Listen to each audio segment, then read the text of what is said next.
Hello and welcome to a very overdue review of very overdue review of the Jurassic World Camp Cretaceous. I believe I don't have their boxes anymore. I believe it's a Ceratosaur and Allosaurus. We'll go with that one.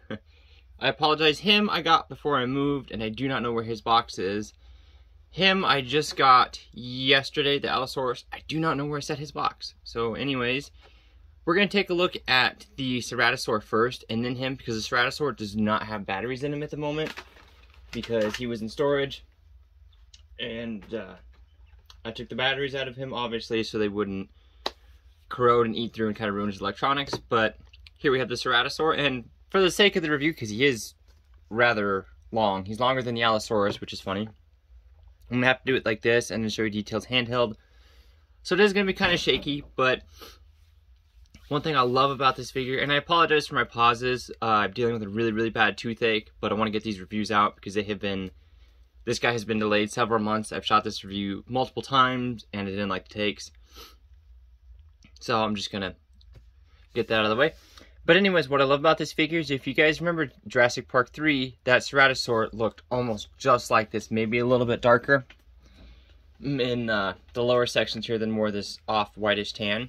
But that's what I love about him, is we finally have a Jp3-esque Ceratosaur. I don't know if Kenner made one, or Hasbro made one for the Jp3 line, but that's always kind of been that mysterious dinosaur that up until now, we saw it kind of once, and that was it, and it kind of left people wondering, you know, a lot about it. But anyways, now we kind of have one in toy form.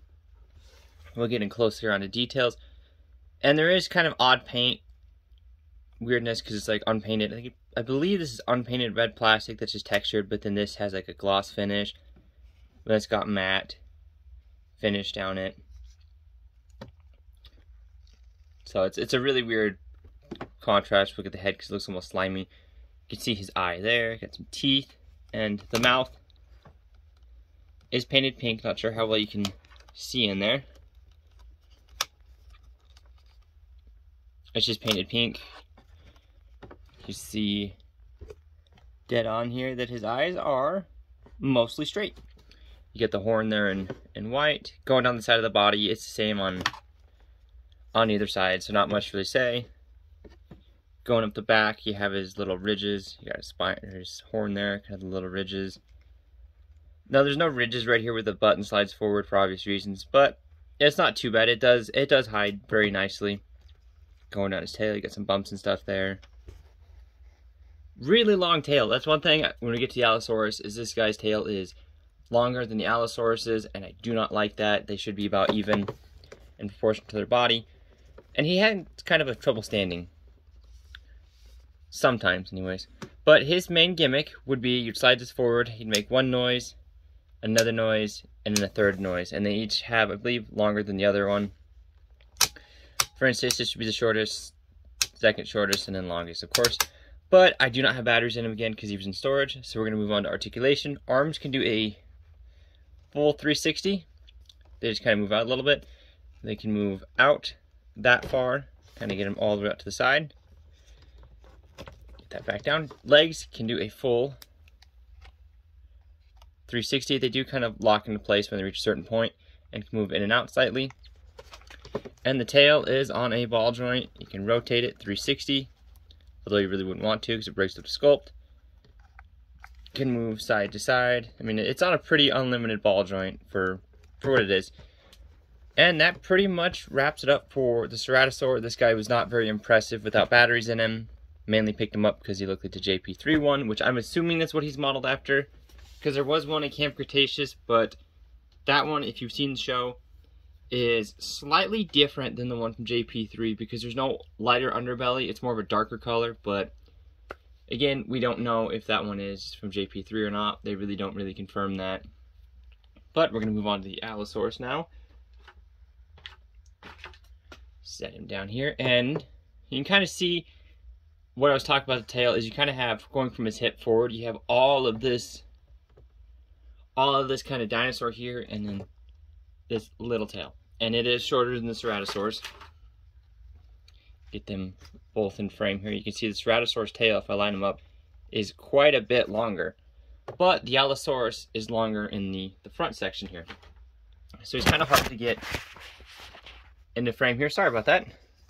Didn't mean to. I have the camera all the way back here, so it's basically right up against me, so it's really hard to kind of get it to sit. But anyways, we'll get into his sound feature since he has one. Go to the first sound. Hopefully you can hear that all right. It's just a growl. You have a roar, or more of a snarl. And then you have the full-on roar. And he does not like to stand very well, because it clicks in, but then he kind of has, again, there's no mass in the back end, so he likes to fall over.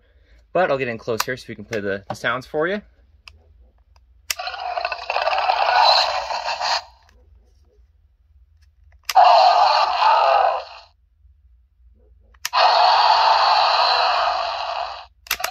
Now, if you notice, those last two sounds, at least the second one I know for a fact, the third one I'm not sure of, are actually the Jp3 Spinosaurus sounds. So they didn't use the right sounds for them, because if you listen to the second sound, that's the sound that the Jp3 Spinosaurus made. So that's kind of awkward with him. The Ceratosaur has its own unique sounds. Same with the Kentrosaur. Obviously the Rex does. Ugh, sorry about that. And the Pteranodon have their own unique sounds, and they sound like the actual animal from the movies. He doesn't. The first... I kicked the tripod. Sorry about that, folks. The first sound is unique to him, but the other two sound just like the Spinosaurus. So that's a little bit of a bummer. And on him, the gloss paint is all across his body, and it's the same blue, almost purplish blue on him as on Ceratosaur. You can see his eye there, his other eye there, and looking straight on. He's not cockeyed at all. He's actually looking straight on. Mouth is painted. Go ahead and open it up. And the tongue is purple. The roof is just that pink color that you've seen on all the figures. None of the nails on these guys are painted. You can see his little spines. Of course, where the button is, going down. Got little spines there, and then his short little tail. And that's pretty much it for his detailing. He has some claw marks here. And I don't know if he has them on the other side. Yep, he has some there. So he's got some battle damage there. So there's that. Now, articulation is pretty much the same. Arms can do a full 360, move in and out. But his tail is actually kind of on a dumbbell joint. I don't know why. I can't pop it back apart or else I would. But it's kind of on like a dumbbell joint, but it offers the same amount of articulation. But the weird thing is if you have it all the way up, the spines line up. But if you move it, they don't. So that's kind of a bummer on him. So you can move it, but then it looks really awkward. So that's pretty much it for the Allosaurus. I know this review is pretty short and kind of bare. Partially because these figures do not have a lot of articulation or real detailing. And you can kind of see even the Ceratosaur, due to his tail, is actually longer than the Allosaur. Which should be the other way around. Ceratosaurs, paleontologically speaking, are smaller than Allosaurus. But like the video if you like the review, comment on what I could do better. I apologize for this review kind of being slapped together. Again, I had done multiple takes on this guy and I did not like them, so I redid them. But like the video if you like the content, subscribe if you would like to keep up for hopefully more reviews. Comment on what I could do better, what you liked, and comment down below. Let me know what your favorite dinosaur is from the series, and I will catch you folks next time.